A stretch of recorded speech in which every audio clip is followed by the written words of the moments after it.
what we do. It's what we do all day is talk finance with people, and we like to keep things light and casual and fun and a little bit entertaining. So that's our plan tonight, is just kind of share some of our stories, some of the wins, some of the losses we've had, and share the nuggets that we've extracted from those times to hopefully help some of you guys out.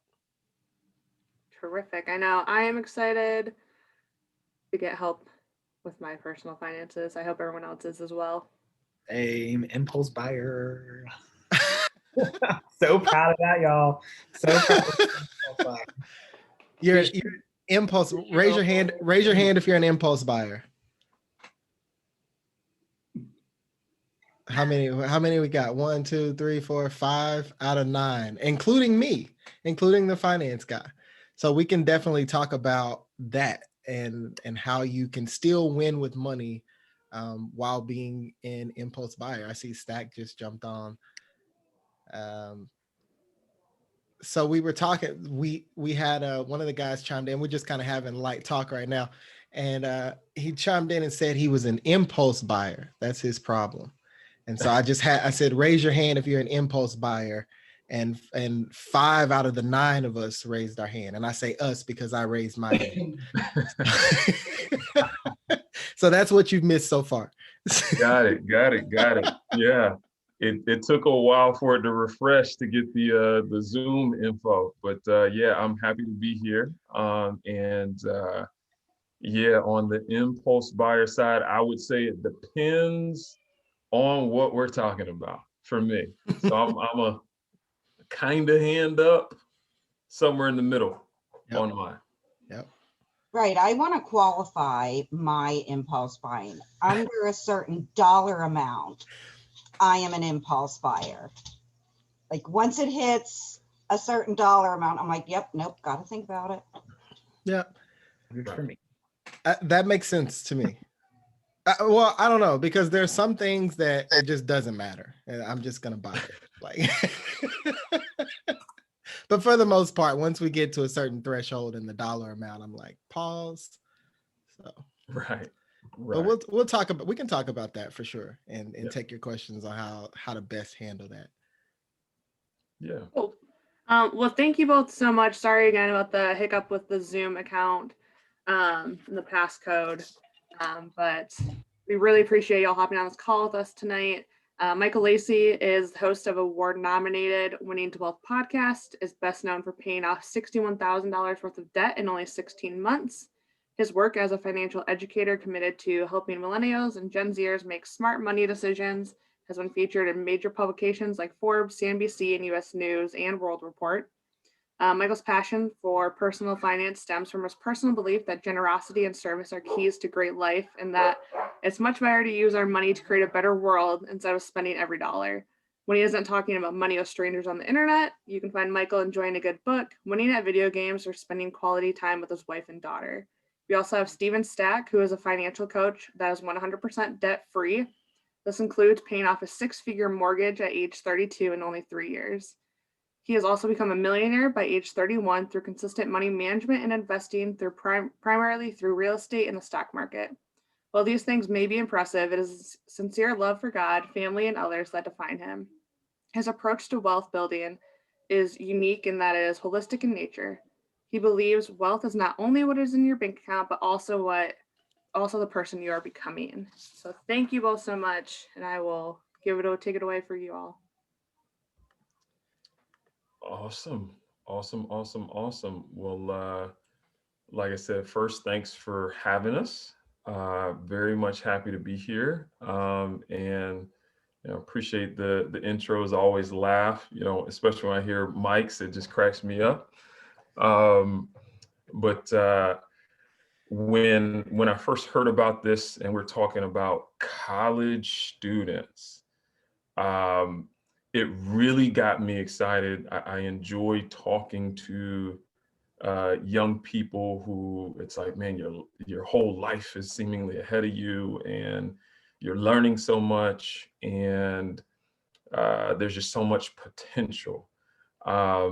And before we even dive in, I'll just kind of tell you guys a little bit about me, just to give you a flavor of of taking myself all the way back to when I was in college. So we can do some participation. Don't feel like you have to stay muted. Tell me this, and this is even for our folks who may be a little more seasoned around the edges. Have you ever heard someone come up to you, whether it was back in the day when you were in college or currently while you're in college, someone say, hey, these are going to be the best 4 or 5 years of your life? Right. So I see hands all around. Oh, we got one person who said he hadn't heard it. I may have to teach you guys how to use emojis too. So, you know what I mean? Like, I'll just show you some.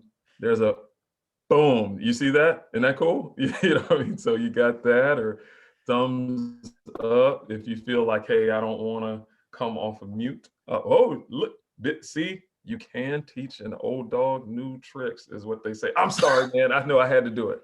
I'm sorry. I love it. Yes. I love it. We want to get you laughing and get you feeling good. I was going to say, so, don't get me going, Sonny. I'll come at you. Right. I love it. We're having a good time.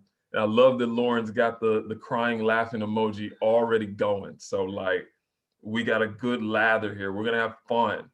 So finances doesn't have to be boring. If it is, I don't want to be a part of it. So we'll have fun tonight. But with that being said, pretty much everybody outside of Kaler has heard, hey, college, these 4 years will be the best years of your life. And I say or 5 because some people might be on the extended plan. So I don't want to leave you all out too. I heard that same statement as well when I was in college. And my mentality at that point was, speak for yourself. Just to be simple, to the point where I even sometimes said it, of just like, hey, I appreciate what you're saying. I feel the sentiment that you're getting across is, hey, enjoy these years. They're very unique. But what I don't want to do is say that the best years of my life were ages roughly 18 to 22. And the reason why both Mike and I are here tonight is because we are both passionate about that not being the case for each of you. Mm-hmm. That you wouldn't look back and say, man, those were the best years of my life. Because we want you to have a life of meaning, of impact, and one that is fulfilling. And those are things that money touches, but money doesn't necessarily deliver on. I see some head nodding, so that is good.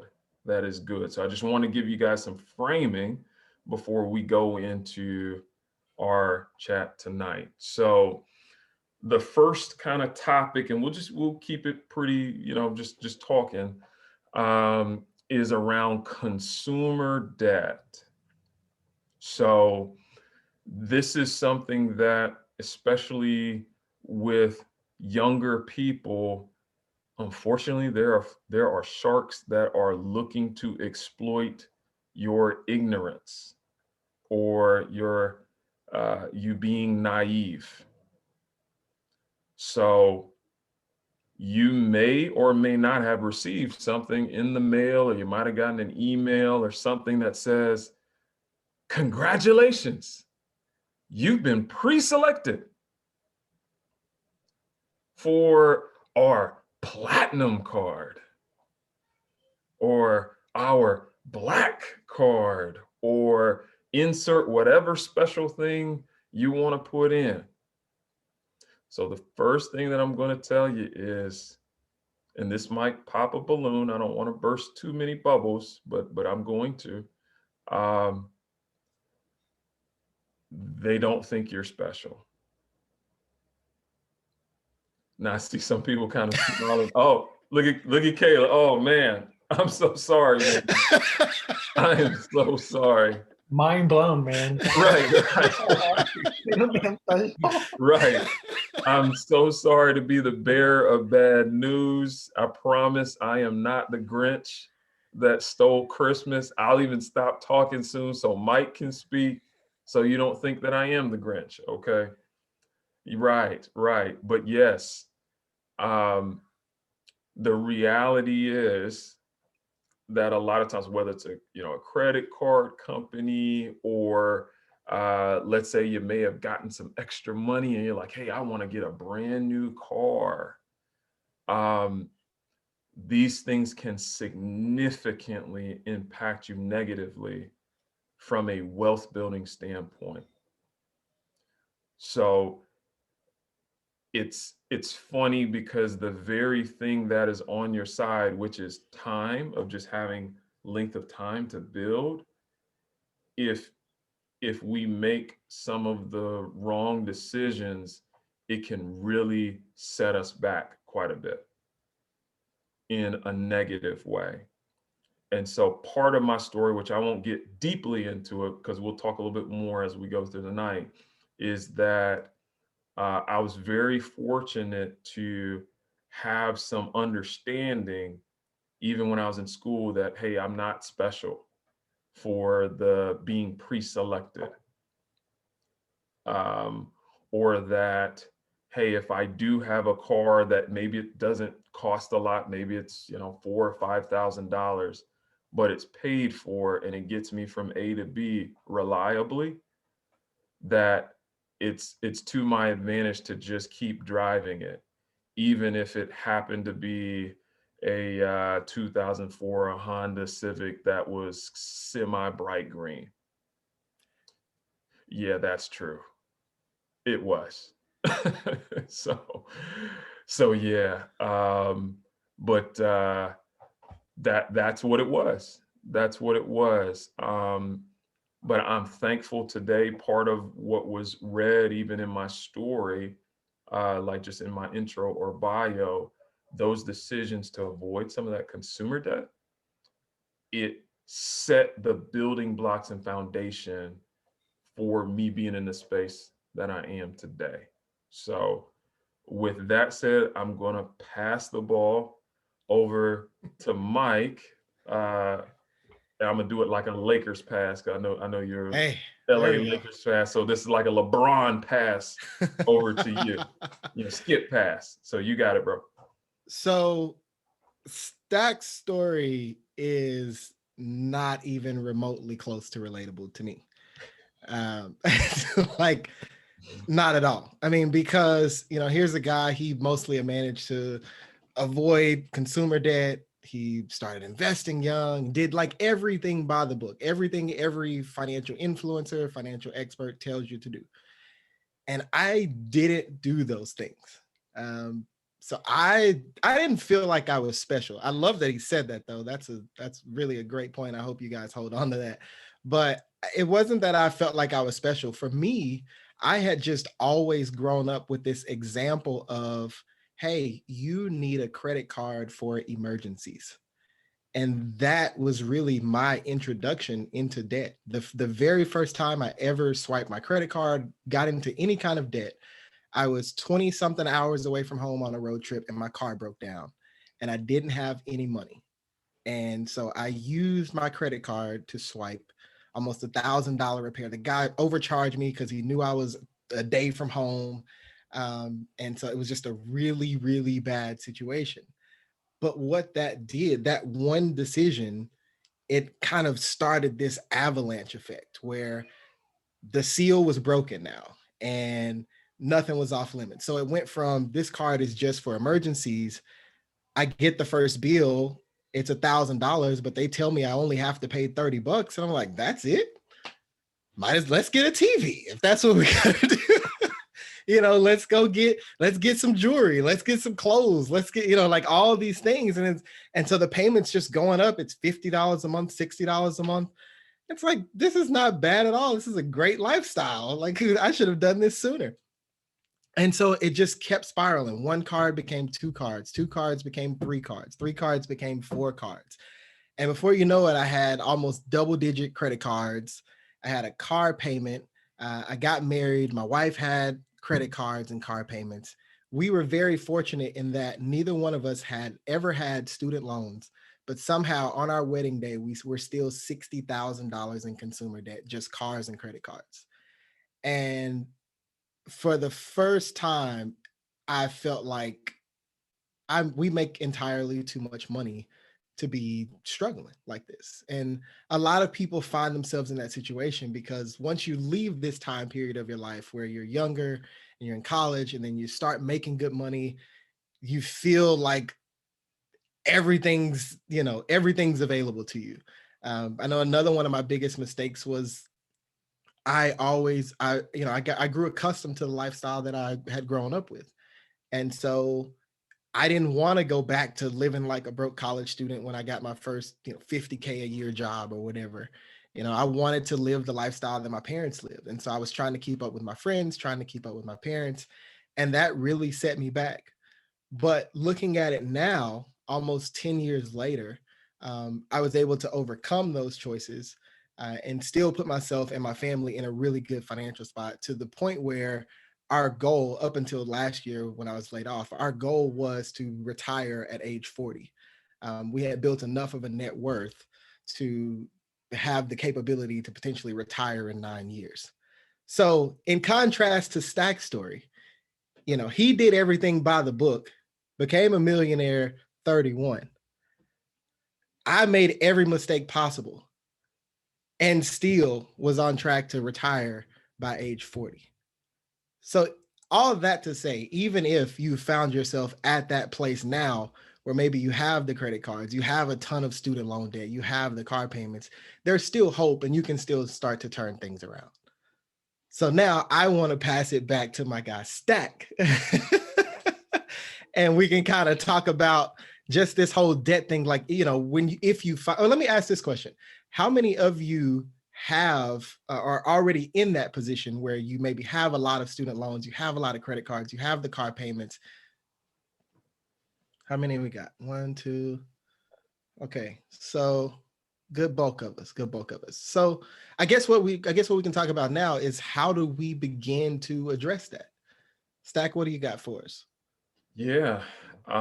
So here's what I would say. The first thing, so this will sound, you'd be like, oh man, don't do this to me, man.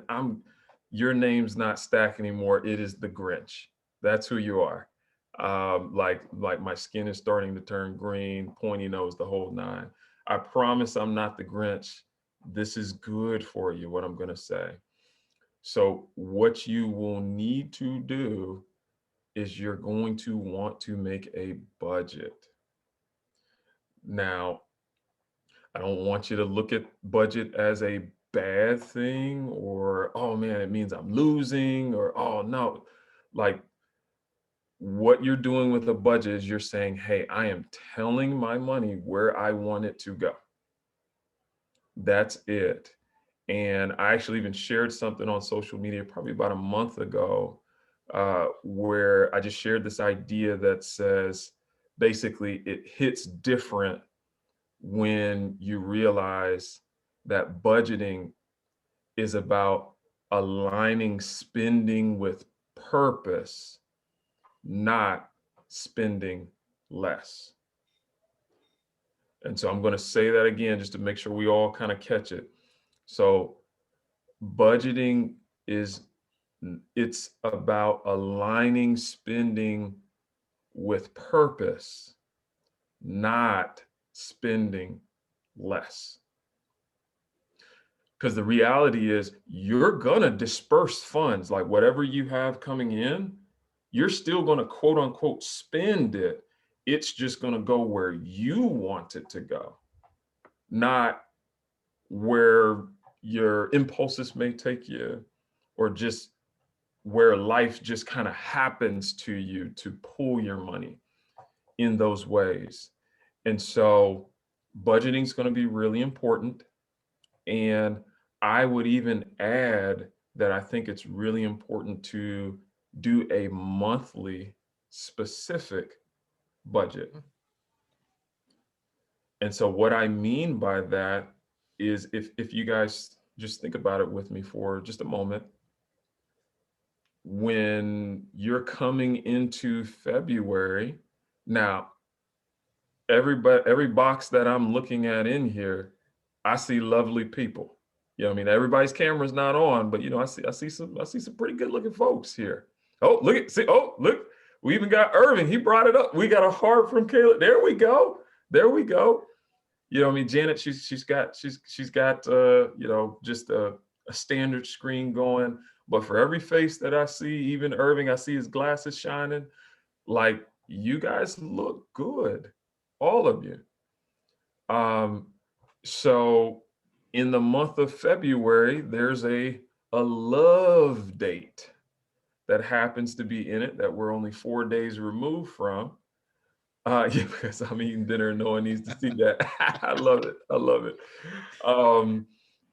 But like, you know, so in the month of February, you have something like Valentine's Day, for example, to where if you do have a special someone, that you may say, oh man, you know, I just want to have something planned for that, to do that with, you know, that special someone, which you don't necessarily have that in March. So it's going to be different, like as you're making your plan.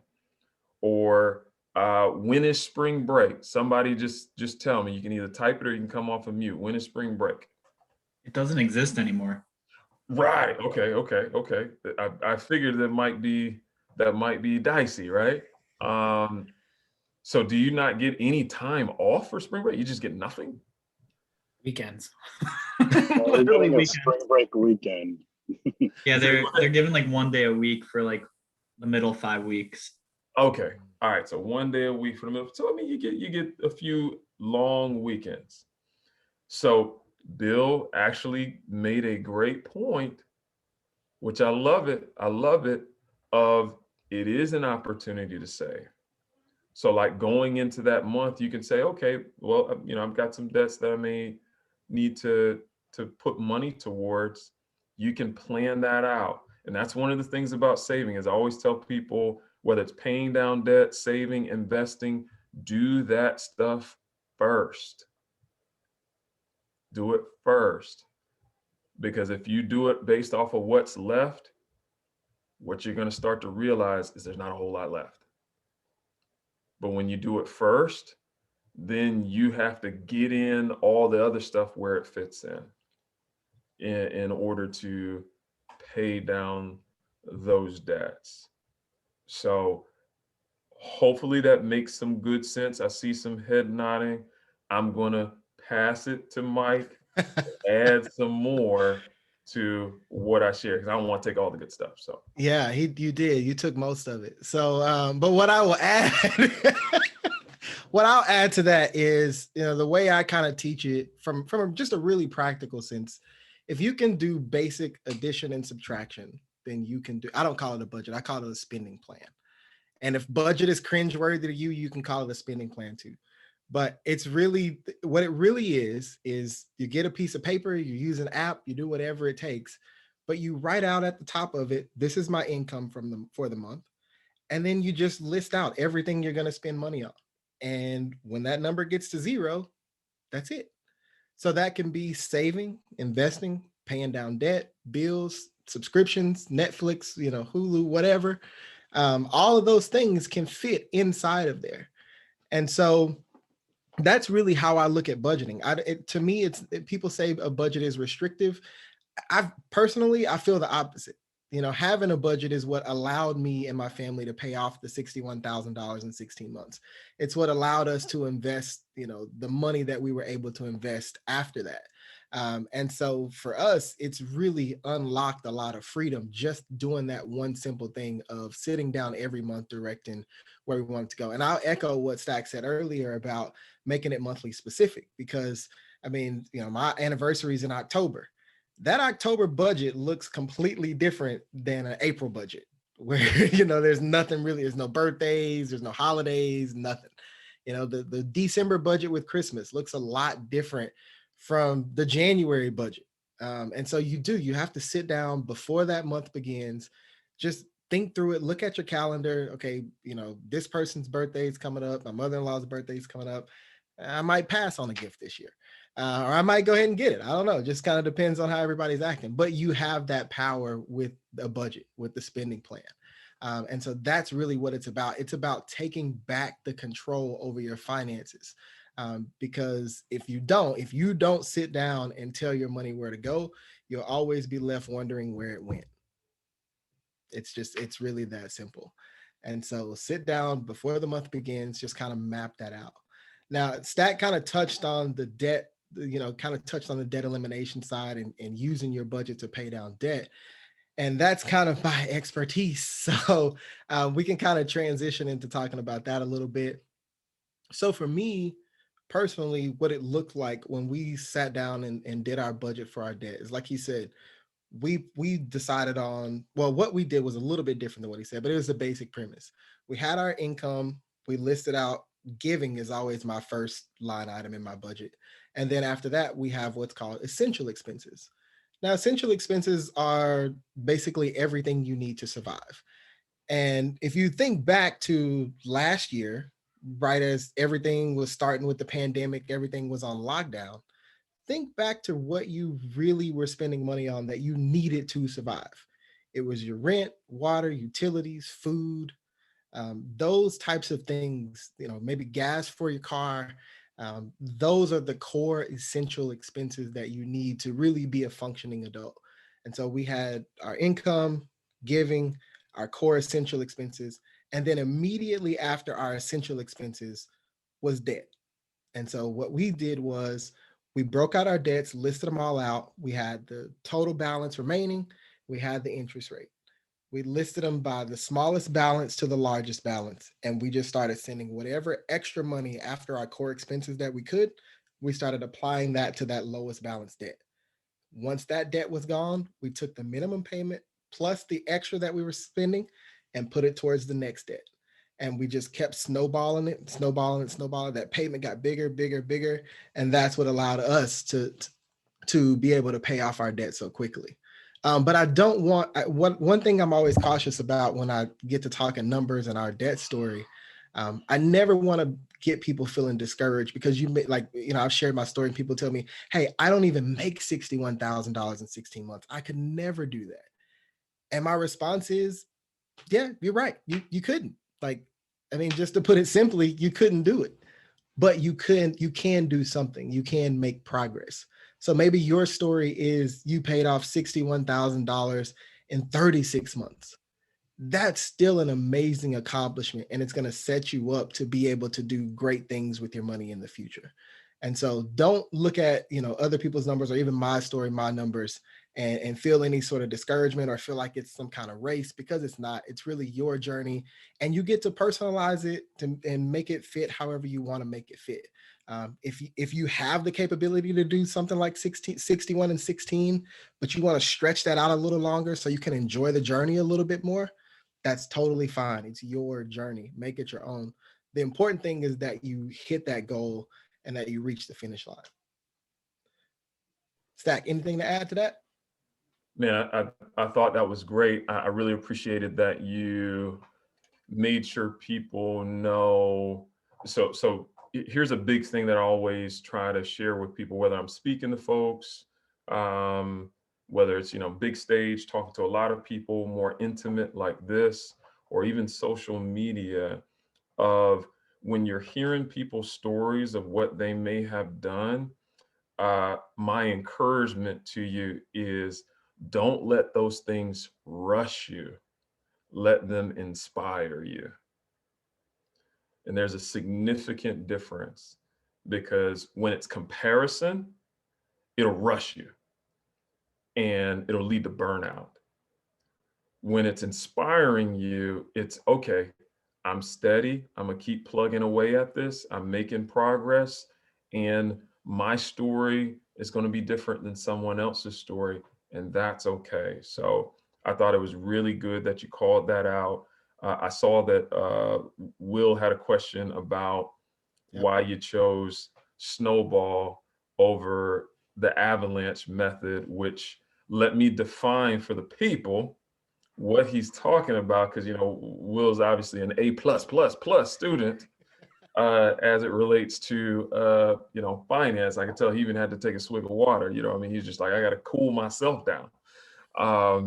So with the Snowball Method, it's where you start with paying down the smallest balance. So irregardless of the interest rate, you just start with what is the smallest debt that I owe, and I put the minimum payments for everything else, and every bit of extra money I have left to put towards debt, I'm putting it on the lowest one. And then, as Mike detailed, once that's done, then I take all of the money that I was putting toward the lowest debt that's now paid off, and I roll it up to the next smallest debt and pay the minimums on everything else to where I just build until it's done. The Avalanche Method is where you go by what the interest rate is. So whatever has the highest interest rate is where you start, which the reality is, generally speaking, now it can be different. Generally speaking, the highest interest rates are going to be your smaller amounts, but that's not always the case. So typically speaking, someone's credit card debt is going to be smaller than a student loan or a car loan. But there are times where that's not the case. And I don't want to answer Mike's reasoning for him. So I'll just stop with that definition and let him go from there. So for me, the first thing I learned about was the debt snowball, and then I learned about the avalanche shortly after. But for me, when I learned about the snowball and what made us go that route initially, it was getting the quick wins earlier. It was a psychological benefit. So when you start on a debt, let's say you start on an interest rate, and you do have one of those outlier situations where it is your car, where it's you owe $18,000 on it, and that's going to be the longest thing it takes to pay off. You get 6 months into that, and no matter how much progress you've made, that car payment may still be there. Whereas if you start with the smallest balance and you knock out one balance in the first 6 weeks, and then you knock out another one maybe 8 to 10 weeks later, you knock out another one 3-4 months after that, you start to feel like, hey, you know what? I can really do this. Like I'm making progress. I'm actually seeing things go away. And so for me, that psychological advantage was what I wanted to get us started. Because by that time, I was married at the time. My wife wasn't completely on board with the plan. That's a whole nother discussion. But so we needed those quick wins, those psychological wins to get us started. However, I will say, once we got about halfway through the journey, my wife was just as pumped as I was, and we switched it over to the Avalanche Method. We reorganized it. So don't feel like how you start is how you have to finish. I always tell people the best plan is the one that you're going to stick with and see through. So if something's working in one season and it stops working, don't be afraid to switch it up a little bit. I on my podcast, I had a lady, we talked about her debt-free journey. She had what she called a debt hit list, and she ranked her debts in order of the one she hated the most. That's how she paid off her debt. She started with her car because she just wanted to be done with it the most, and that's what motivated her. So feel free, make it your own. I'm telling you, I've done over 60 interviews with people who've paid off debt, who've had just incredible financial milestones, and so many of these stories are different. So we always talk about the snowball and the avalanche, but I always say the best method is the one that you're going to stick with and see through. Bill says, with control, how do you feel about a 0% rollover? I know you pay the fee, but then pay it off before it starts to charge interest. Typically with that, what tends to happen with that is And are you talking about like a debt consolidation type thing, Bill?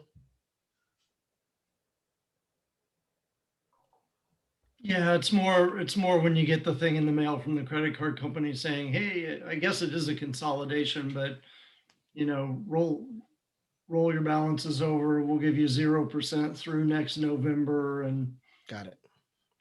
So what I tend to see with that when I'm coaching couples or clients or individuals is you roll over that balance and maybe you get a lower payment in exchange. And so you feel like, ooh, they lowered my payment by $200 a month. And if you're not disciplined, if you haven't built the necessary habits, like if you haven't already started on this payoff journey, and if you're already, you're not consistent with your budget, you're not doing all the basic fundamentals, that $200 goes to something else. And what I find is most people 6, 7, 8, 9 months after they do a rollover consolidation, anything like that, they end up in a worse financial spot than they were, or than they would have been had they just plugged away at what they had. Now, there are instances where it can work. But for me, what I always advise people is get yourself started, build the good habits first. Don't look for the I guess quote unquote shortcuts in the beginning. Do the basic blocking and tackling first, get some momentum going, reevaluate it 3, 6 months later. You may find that, hey, you know what, this is working better than I thought. I'm just going to stick with it. I won't even look at that. Or you may decide, hey, I want to accelerate this a little more. Maybe a lower payment will help me, get out of debt a few months faster, or whatever the case may be. But I always recommend people just start with just the basics first, master the basics. Because the key thing is, it doesn't just change the numbers on the spreadsheet. What's happening is, as you're going through, as you're doing the budget, as you're making these sacrifices, as you're cutting back expenses, as you're doing all these things, you're actually changing at your core. Who I was at the start of my financial journey to when we paid off debt was a completely different person. I mean, I was a super reckless spender. And then I became a more mindful spender just because of the habits that I built. And there's, a million other habits that I built, but it fundamentally changes you at your core as a person, just going through the basics of it. So that's another reason why I say just start there. And then if you get a couple months in, you want to reevaluate, feel free to do that. Zach, you have anything you want to touch on that? Yeah, I just echoing that. I think you did a good job of laying it out. Because if you're already exercising those financial muscles, is a way to think about it. Then that 0% can be phenomenal for you. You know what I mean? Because now it's, hey, I can plow away at it. But if you haven't even really started doing the payments, then it can be disastrous, because when they give you that period of 0% interest, it is normally followed up by a vicious spike in what the interest rate is going to be. And I can just tell you with these credit card companies, that they do their research. Like, they're not just giving away quote unquote money for free just because they're nice. Like, they're trying to get hooks in you, uh, and in the hopes that, okay, you'll transfer over and we'll get our money on the back end, because they're not going to make a serious dent on this debt and we're going to rake up. So I definitely agree with that. Last thing I'll say as well is that I love that Mike hit this point, and it was even shared when we started in my bio, where I said I believe that wealth is not just what's in your bank account, but also the person that you're becoming. The reality is the shaping of you is actually more important than the money part. Because here's the reality. I've done financial coaching, consulting, whatever you want to call it. I've done it with professional athletes before. 8-figure net worths, meaning 10 million plus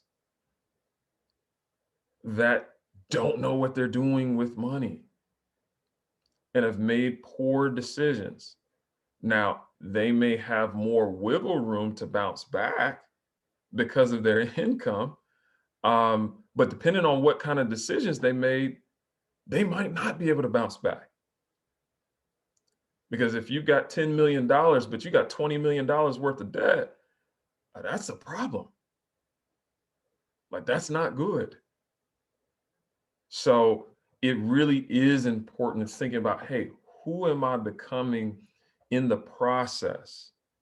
Like I heard it once said, I mean, this was years ago, someone making a case that everyone should try to be a millionaire, and not in the sense of everyone having seven figures, but just talking about the habits that it takes to become one. Of, okay, I'm going to live within my means. I've got to have a plan. I've got to have a budget or a spending plan. I've got to invest. I've got to have some money saved for a rainy day. So on and so forth. And I got to do these things consistently over a long period of time. The average age for a millionaire is 50 plus. Yeah, I mean, it's actually closer to 60 at this point. I think it's like 56. So again, it's about the process of what you're doing along the way that's actually more important. So that would be my ad, Mike. It looks like Irving may have a question. Yeah, I was wondering, how does a person even, get $20 million like worth of debt?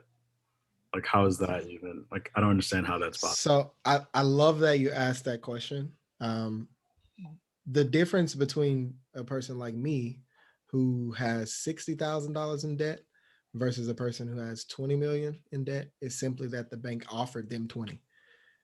The habits that I had that got me 60 would have gotten me into 20 if I had access to it.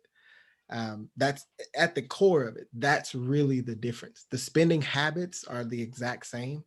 They bought a house that they couldn't afford. They bought a car that they couldn't afford. They had maybe credit cards that they probably ran up and probably shouldn't have had. The exact same things I did.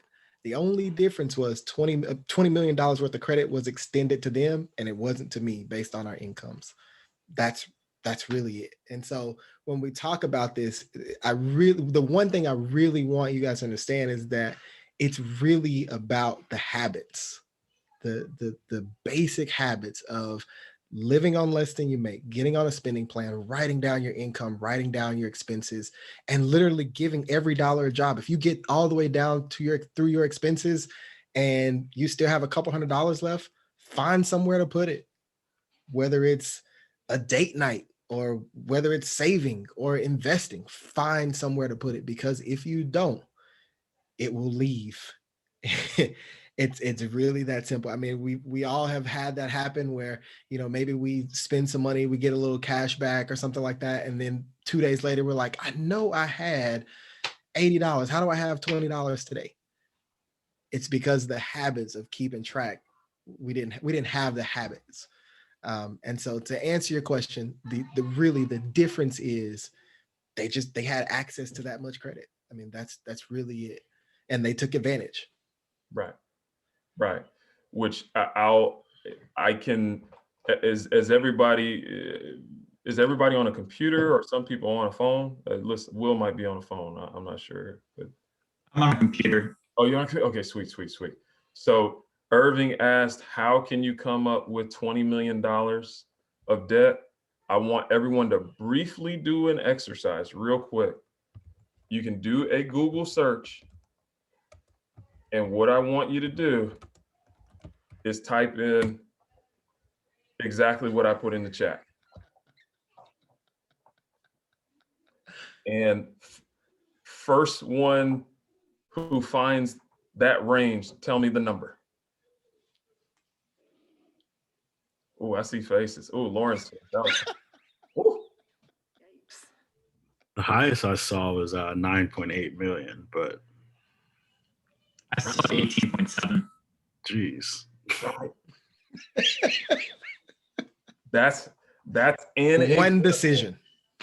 That's just one example of how you can come up with $20 million of debt. The cheapest model is about 1.7. And as someone just said, the most expensive was 18.7 million. Yes, Janet, you are correct. It better drive itself. So that just kind of strengthens what Mike was saying of it's the spending habits, having more access to more, like because you have more, you have access to more. And yeah, you can get yourself in a hole quickly. So I want to touch on this real quick because I feel like there may be a misconception on what a millionaire even is. So while we have Stack, who is a millionaire, let's break down what a millionaire is, because a lot of people think that every professional athlete that signs a $20 million contract is a millionaire, and that may not be the case. Right. So what a millionaire is, to simply put it, is it means you have a net worth of at least $1 million. And some may say, what is net worth? It just means if you total up all that you own minus what you owe, if that is $1 million or more, you are a millionaire. Yep. So it doesn't mean that you make $1 million a year. What it also says is that you could be a professional athlete and have a negative net worth because you could owe more than what you own. So that was a great question by Mike to just clarify that. And I like net worth. I look at net worth as like a financial health screening or a financial physical of just very quickly, where am I at? You know, physicals, they don't tell you everything, but they're going to hit you on some main things. Oh, hey, let's get your blood pressure. Or if you're doing a health screening, hey, we're going to prick you and see what's going on with your triglycerides, or, you know, all these different things just to get a baseline for where you are. So great question. Man, this time is flying. Goodness gracious. I man. know. I can't believe we're already at 50 minutes. But, you know, and I love that. I always tell people, to me, net worth is probably the most important metric in terms of measuring how well, or measuring the caliber of your financial decisions. If you're making really good decisions, you should see your net worth rising. If you're making really bad financial decisions, your net worth will be decreasing. And there's really no way around that. You very rarely see people making good financial decisions and have a dropping net worth. And you very rarely see the opposite. So if you keep track of your net worth on a month-to-month, quarterly, you know, semi-annual or annual basis, and just stay updated on it, it'll tell you the caliber of the decisions that you're making. So let me ask, do we have any more questions? Because I know we're getting close to the end of time. We did want to leave some space for time. So feel free to just unmute yourself and just pop on. I was gonna ask, like, I guess when you're graduating college and like your first job and you don't really have the option to like move back home with your parents, like what percentage of your income would you spend on like housing and stuff like that? The recommended rule of thumb is 30%. That varies, obviously, for some people. Like for some people, that's really, really hard to achieve. And so if you find yourself in that position where, you know, it's creeping upwards, you have options. One, you could find ways to cut back spending in other areas if that's possible. You could do the roommate thing for a little bit. You could find ways to increase your income. You do have options, but the recommended rule of thumb is about 30% of your income. Right. Which I would agree with that. agree with that. If you want to be a little bit more conservative on that, which I saw Bill said, thanks for having. He had to jet, but it was great to have him. But I would tell you, even on that 30%, do it off your net income versus gross income. That'll shade you even more in the conservative direction. And I don't want to assume people know the difference. So gross income is before taxes, or like I affectionately like to say, before we deal with everyone's least favorite Uncle Sam. So that's the gross number, and net is after you've paid those taxes, what actually goes into your bank account. So if you multiply that number times 0.3, that should be a goal of the cap that you're looking in on anything, like on your housing situation. And don't feel like you have to go up to the 30%. I'd love for it to be 10%. If you can get it where you're not feeling like you got to dodge bullets, or have like a switchblade like tucked in your pocket, like, great. But we just want to have a big gap as much as we can between what our overall expenses are and what our income is. Yep.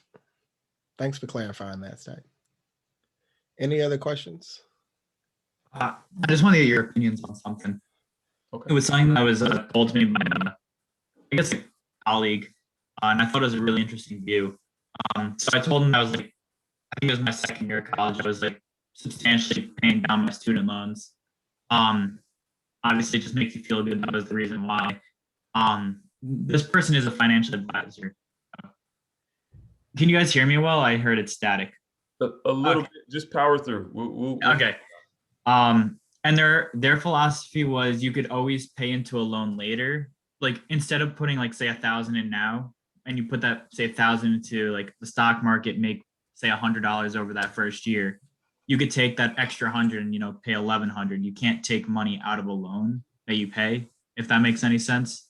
So I was wondering what you guys thought about that kind of philosophy, like paying yourself first.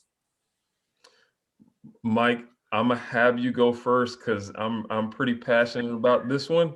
Then so I'm gonna keep my go answer first. short. Yep. What's missing from that conversation, and what's missing from a lot of conversations that I have with advisors, is what's simply called the risk factor. It sounds good in theory, but it doesn't always work that way for everybody. And since Stack is very passionate, I'm going to let him take the rest of this. So here's 3 questions I want you to ask every person that you deal with. I mean, I even tell my own clients, people that I'll do financial coaching with, to ask me these 3 questions. So this is for free. I want you to take this with you for life. Mike hasn't even heard these, what I'm about to say. So even he's ready. He may be leaning back, but he's really sitting on the edge of his chair. There we go. Oh, the pen that came out. Oh, see, I'm certified now. I'm certified. All right. I want 3 questions that you should ask anyone who's talking to you about investing, from a professional to a family member to a friend. Question number 1, are you financially free? So I'm gonna give you all some time to write that down. So that's question number 1 of 3. Are you financially free? Question number 2, how many years could you afford not to work?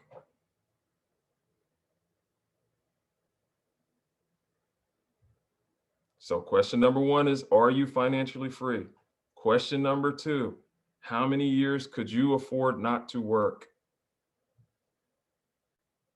Question number 3, give me one piece of free advice that has no benefit to you.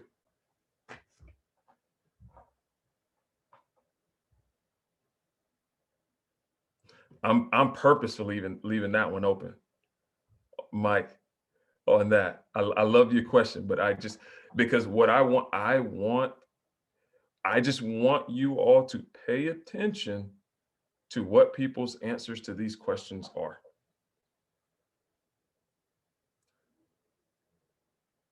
So I'll answer those questions for you. So first off, we've already answered question 3.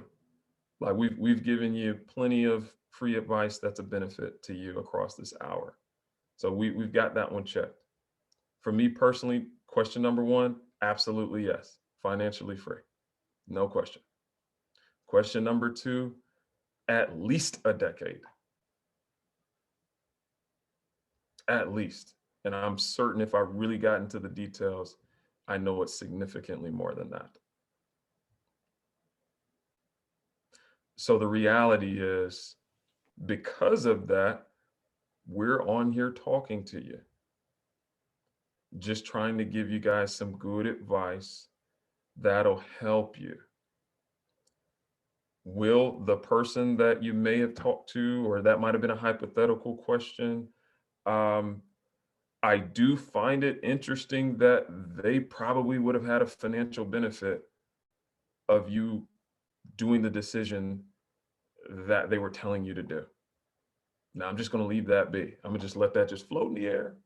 Okay. We're just going to let it dance like dust in the air. Okay. And I'll just let you do with that what you will, because you do what you think makes sense for you. So a little bit of passion there, but I tried to give it to you guys straight. Could you possibly repeat the statement you made about like financial wealth, but also like making sure like I can't remember exactly what you said, but it's about like growing yourself.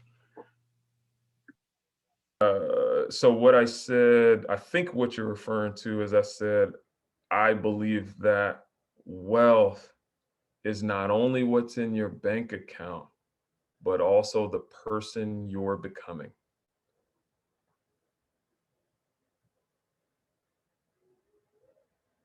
So that's really important, because I believe that it's not a great look to be a millionaire and a jerk, to put it bluntly. You know, I see y'all laughing, but you understand, right? This is probably not a great way for things to go. And also, if you have great wealth, if you have great wealth with no character, what you have is a greater ability to not only destroy yourself, but also destroy others. So there's responsibility that comes with it if you want to build correctly. And I'll just leave it there. Can I tweet that last part? That one was good. I like that one. Oh, my friends call me the king of one-liners. You know, that's how I think. I try to talk in easy snippets for people to understand. People don't remember, long dissertations, but they can remember little short things. Or maybe that's just how I remember, so who knows? Any other questions? We can talk. I mean, anything financial, whatever you guys are seeing or need help with, feel free to ask.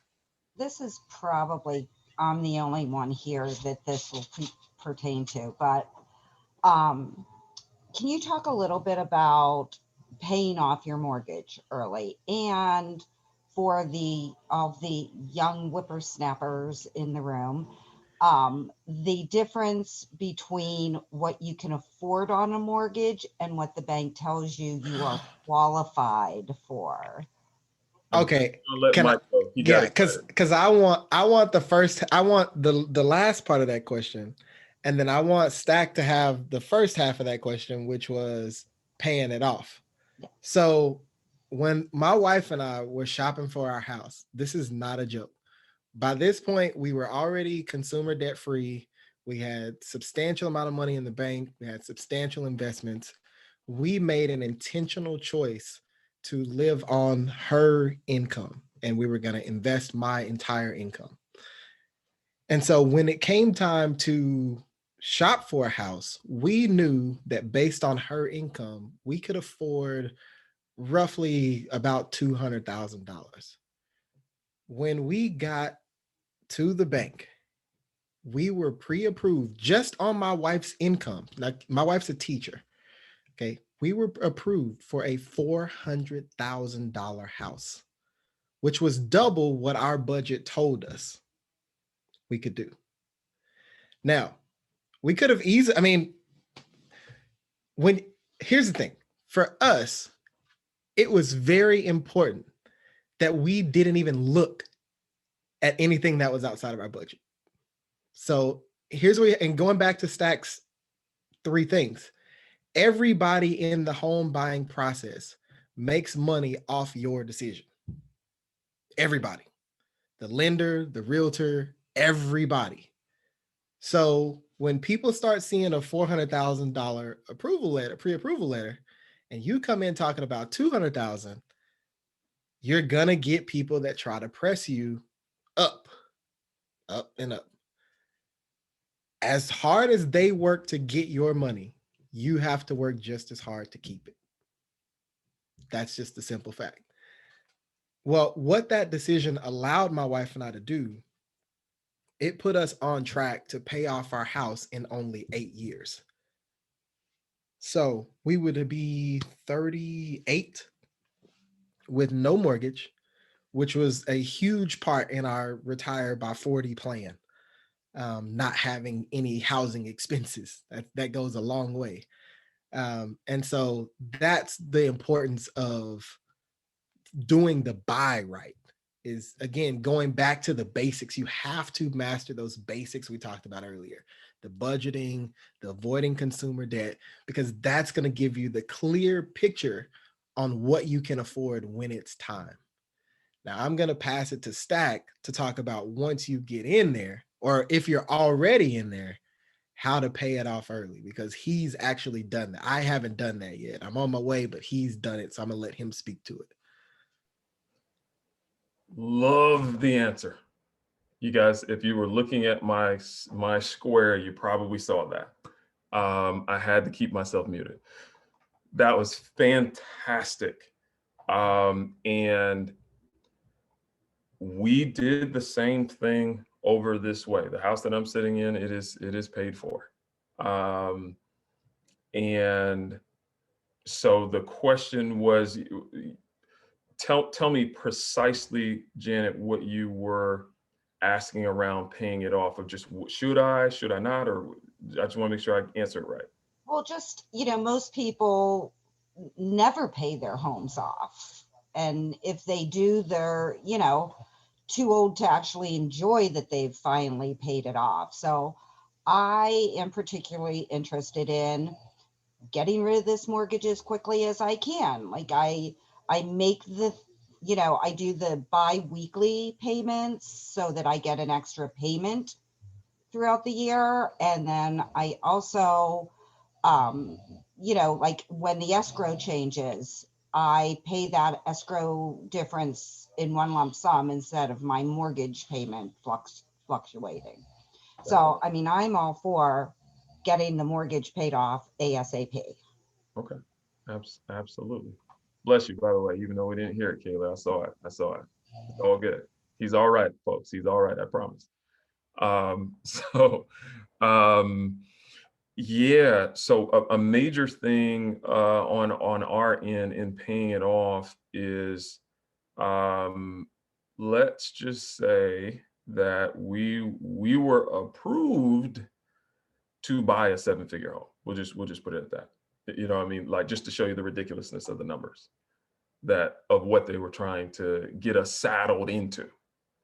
But for me, it was very important, for not only me, but my family, that we be flexible, financially nimble, or free to just not be saddled up to a mortgage because of a decision that, after like 6 months of living in a place, it's just your home.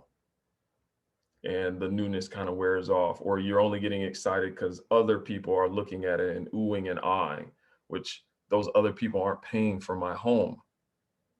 So I'm not trying to be tied to that. Just impress folks that aren't chipping in. So so part of our story was on the buy of saying, this is how much we want to pay. This is how quickly we want to pay it off. So like on the buy, it was, we want to knock this thing out in 5 years. Bless you. But we were going to do a 15-year mortgage, so that we were attacking the principal aggressively. We knew that the way the numbers were going to work, it was going to be less than 30% of our income to do a 15-year, and we were going to afford to be able to make extra payments on top of it to knock it out. Because for me, my vision was to be in a space where, because I'm like, if our home is paid off, I could work at McDonald's and cover our expenses.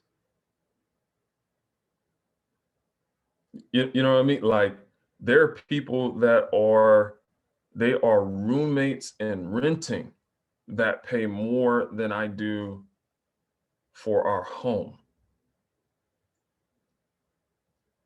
So that was what was important for me, is, hey, if I can get this knocked out, the flexibility that I had would far outweigh, okay, maybe I could get a higher return elsewhere.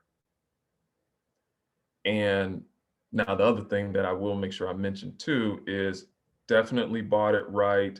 It was close to being a foreclosure. The house has doubled in value from what the initial purchase price was too. So there were some other things working there as well, to make the decision to knock it out in 3 years, where there's some good things that happened from an investment standpoint that helped accelerate it a couple of years faster.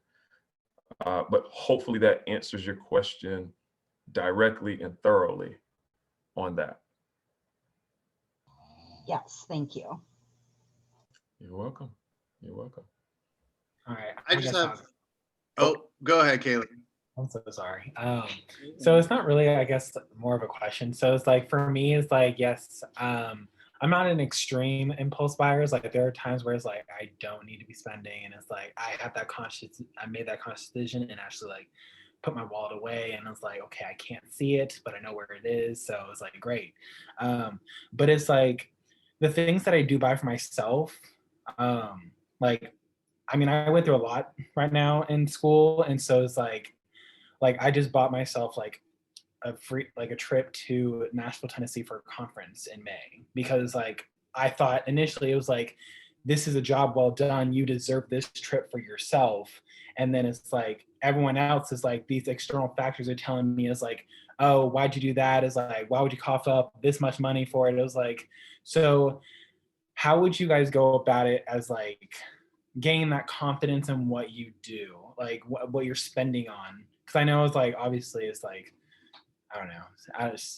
That's just like my standpoint on that. It's like, how would you guys go about it? If that makes sense.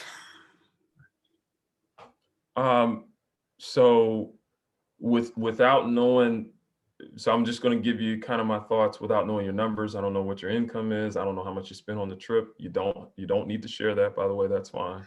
But I'll just kind of give you some general thoughts with me not knowing your numbers. Is I'm a believer in self-care, or doing things that are good for you. So there is a very popular personality that has a phrase, rice and beans, beans and rice. I don't want you to see the inside of a restaurant unless you are a server in it. I'm not that extreme when it comes to that, because the reality is that is burnout waiting to happen. Okay. And that can be super toxic. So I'm more than okay with you doing things that are good for you, that make you feel good. Just be mindful of your numbers. What's your income? How much does it cost? Um, and that you go into it clear-eyed, knowing that, okay, if I'm going to spend extra here, this is what it means for my overall plan. Okay, it's going to take me a little longer. Or you may say, I'm going to work some extra jobs to generate more income because I really want to go enjoy this trip in Nashville. But that way you're going into it more clear-eyed what you're doing. But I'm not on that starve yourself out to death no matter what, you know what I mean, type of flow, because it's just not really healthy.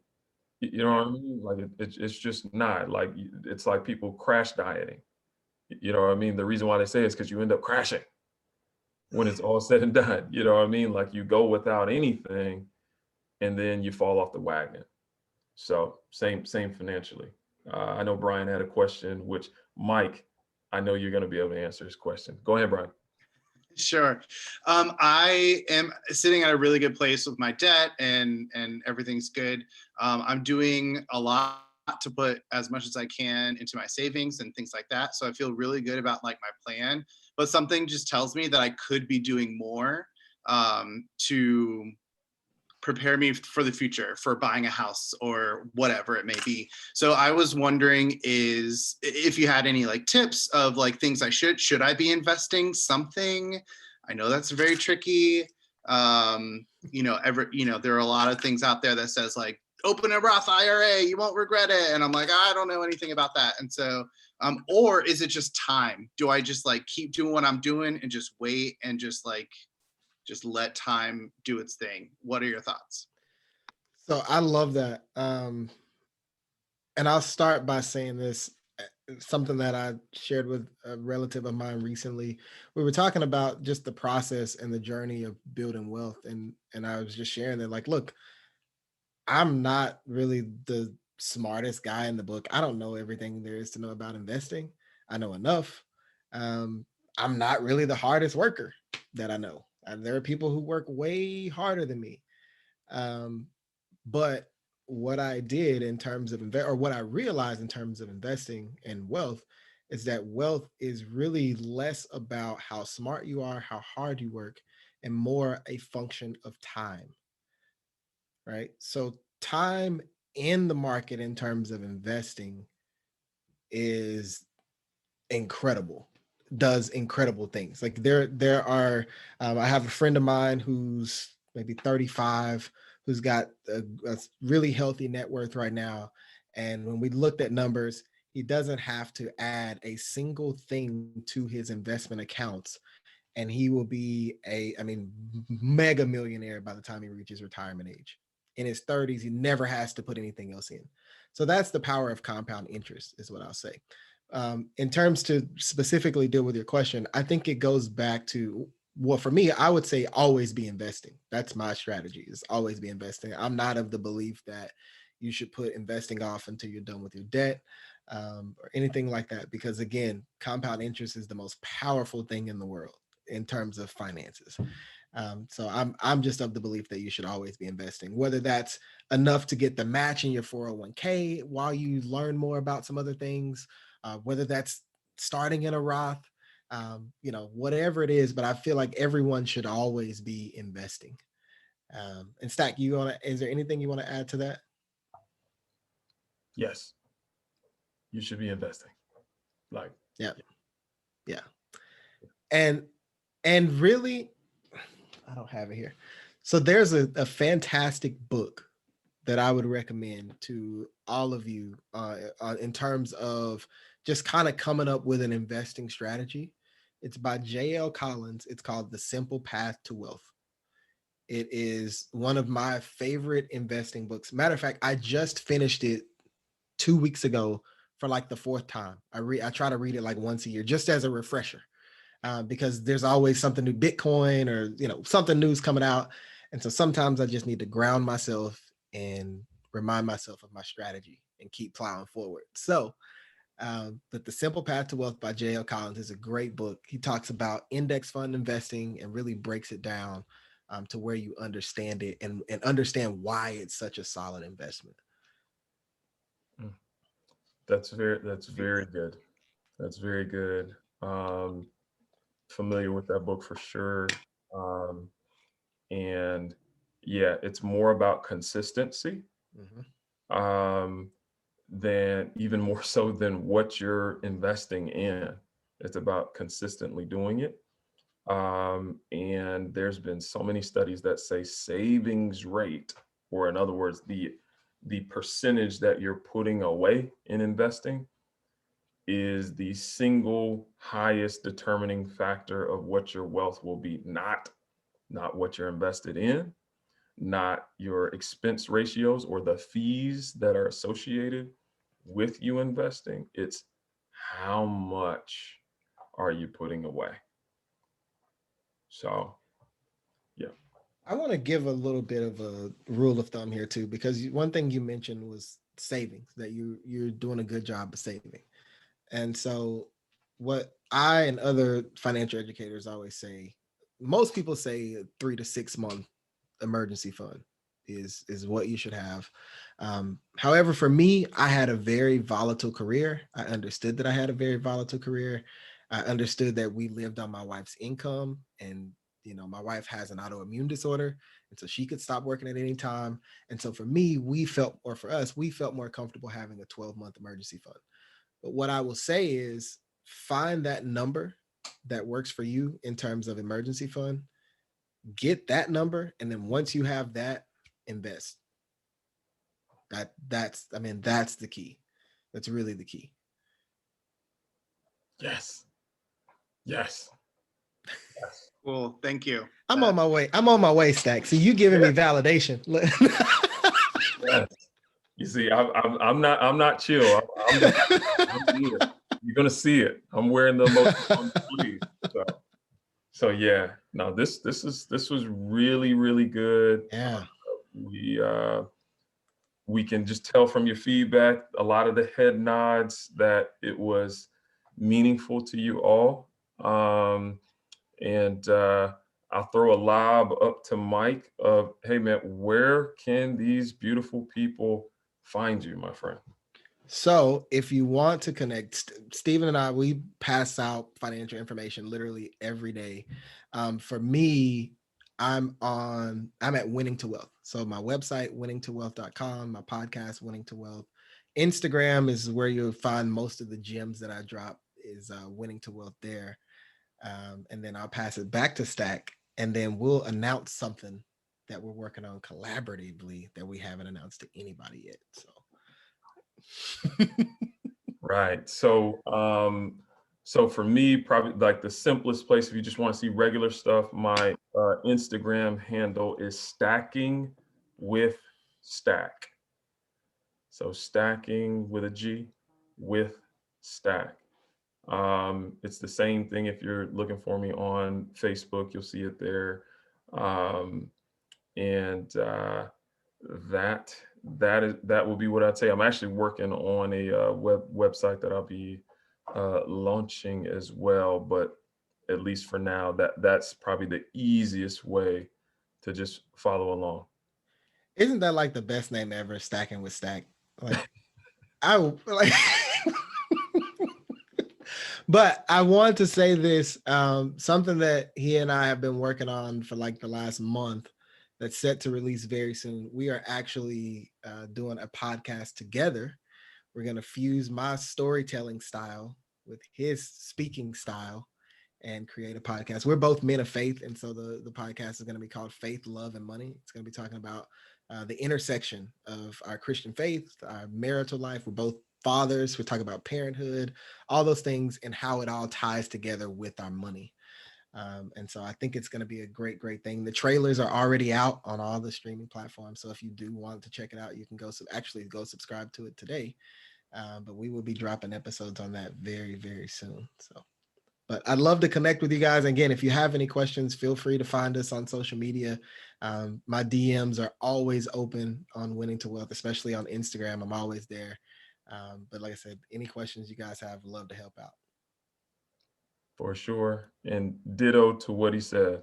It's all good. I respond to DMs. It does go down in the DM. So feel free to hit me up. Thank you so much for both of you hopping on tonight and joining us. I hope everyone learned a lot and got something out of it, but we really appreciate you coming tonight. Yes, thank you so much for having. Thank you for inviting us, for sure. Yeah. Thank you. Great questions too. So, okay. Oh, we Thank got a you all. dog. Yes. Hey. Janet, your dog. Yeah. That's like a perfect way to end. I love it. I love it. All right. Well, it has been a pleasure meeting you all and talking to you all, answering all your questions. I mean, I've truly enjoyed it, but I do have a 2-year-old and it's her bedtime, so I got to go kiss her goodnight. So. Thank you so much. Yes. Yeah, thank you all. Appreciate it. You're welcome. You're welcome. Thanks.